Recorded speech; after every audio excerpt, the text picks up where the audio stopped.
Channel को लाजमी subscribe कर दिया करें, आपका कुछ भी नहीं जाएगा।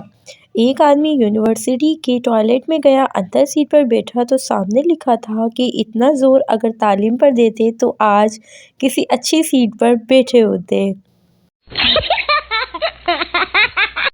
एक काकरोच जख्मी हालत में पड़ा था। दूसरा काकरोच, क्या हुआ, हिट लगी या फिर चप्पल पड़ी?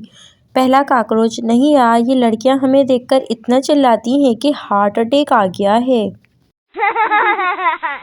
शादी के बाद पहली मर्तबा बीवी के हाथों का खाना खाते हुए शौहर बोला, ये क्या पकाया है, जैसे सड़ा हुआ चमड़ा हो।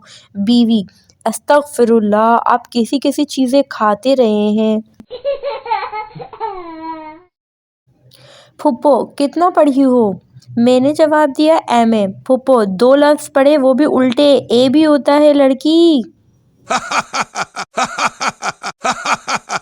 सास बहू से, तुम्हें खाना पकाना नहीं आता तो शादी से पहले बताना था, क्यों नहीं बताया? बहू, आपको सरप्राइज देने के लिए।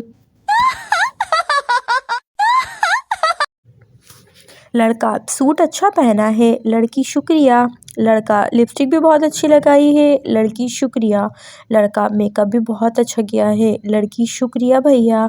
लड़का, अच्छी फिर भी नहीं लग रही हो। लड़की, शॉक्ड, भैया रॉक्ड।